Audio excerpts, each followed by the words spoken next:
এবার থেকে ভিড় নিয়ন্ত্রণে ব্যবহার করা হবে অত্যাধুনিক প্রযুক্তির ড্রোন, যা পুলিশের হাতে তুলে দেওয়া হলো। আকাশ থেকেই ফাটানো যাবে টিয়ার শেল। কোনো অশান্তির ঘটনায় বিক্ষুব্ধ জনতাকে ছত্রভঙ্গ করতে ব্যবহার করা হবে এই ড্রোন। পুলিশ সূত্রে ওই ড্রোনের ওজন জানা গেছে 22 কেজি। এর পাশাপাশি ওই ড্রোনে রয়েছে সার্চ লাইট ও মাইক। এছাড়াও আছে নাইট ভিশন ক্যামেরা। আবার অন্যান্য প্রযুক্তি তো আছেই। ভিড় নিয়ন্ত্রণে এখন থেকে পুলিশ ব্যবহার করবে এমন ড্রোন। সেজন্য সোমবার উত্তর 24 পরগনার বারাসাত জেলা পুলিশের হাতে তুলে দেওয়া হলো অত্যাধুনিক প্রযুক্তির ড্রোন। এদিন বিকেল 4টে নাগাদ বারাসাতে বিদ্যাসাগর ক্রীড়াঙ্গনে তারই প্রশিক্ষণ দেওয়া হলো বারাসাত জেলা পুলিশের আধিকারিকদের।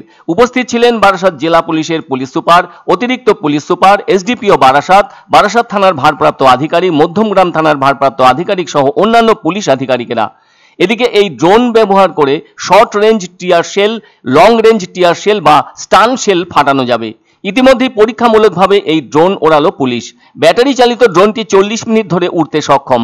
দুজন অপারেটরের মাধ্যমে এই ড্রোন ওড়ানো যাবে। এই ড্রোনের সাফল্য সম্পর্কে পরিষ্কার ধারণা মিললে তা রাজ্য জুড়ে ব্যবহার করা যাবে। উল্লেখ করা দরকার, গত বৃহস্পতিবার বারুইপুরের টংতলায় এই ড্রোন পরীক্ষামূলকভাবে ওড়ানো হয়েছিল। আর ওই পরীক্ষার সময়ে ড্রোন থেকে কাঁদানে গ্যাস ছোড়া হয়। ওতে নাইট ভিশন ক্যামেরা থাকায় রাতেও টহল দেওয়ার জন্য ব্যবহার করা যেতে পারে। অত্যাধুনিক এই ড্রোনের রেঞ্জ 2 কিলোমিটার। এই ড্রোন থেকে বিশেষ একটি প্রযুক্তি ব্যবহারের পরিকল্পনা রয়েছে, যার মাধ্যমে কালি ছিটিয়ে অভিযুক্তকে শনাক্ত করা সম্ভব হবে। এক পুলিশ কর্তার কাছ থেকে জানা যায়, এই ড্রোন যেহেতু যথেষ্ট উচ্চতা থেকে পরিচালনা করা হবে, সেজন্য এটি ব্যবহারে অনেক বেশি নিরাপদ হবে। জানা গেছে প্রাথমিক পর্যায়ে 6টি এ ধরনের ড্রোন কেনার পরিকল্পনা নিয়েছে বারাসাত পুলিশ জেলা। পরে হয়তো রাজ্যের অন্যান্য জেলায় এ ধরনের ড্রোন ব্যবহার করা যাবে।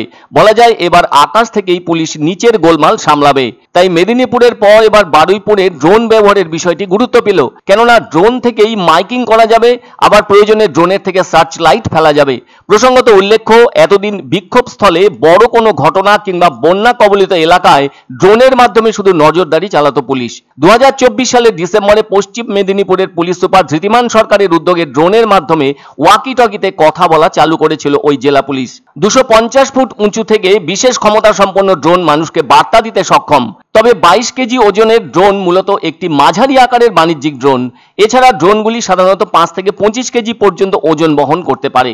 অথচ এ ধরনের ড্রোনগুলি বিভিন্ন ধরনের কাজে ব্যবহার করা হয়ে থাকে, যার মধ্যে ছবি তোলা, শিল্প পরিদর্শন এবং চিকিৎসা সরঞ্জাম সরবরাহ করার মতো কাজ। আসলে ডেলিভারি ড্রোন তো মনুষ্যবিহীন আকাশযান, যা সাধারণত রিমোট কন্ট্রোল বা স্বয়ংক্রিয়ভাবে নিয়ন্ত্রণ করা হয়। ড্রোন যে প্রক্রিয়ায় কাজ করে তার নাম হচ্ছে ইউএভি।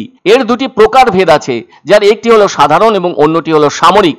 যাই হোক, এদিন যে ড্রোনের পরীক্ষা হলো তার রিপোর্ট বারাসাত জেলা পুলিশ প্রশাসনের পক্ষ থেকে পাঠানো হবে রাজ্য পুলিশ আধিকারিকদের কাছে। এরপর রাজ্য পুলিশের আধিকারিকরা এ ধরনের অত্যাধুনিক ড্রোন জেলায় জেলায় পুলিশ সুপারদের হাতে তুলে দেবেন কিনা সে ব্যাপারে চূড়ান্ত সিদ্ধান্ত নেবেন তারাই।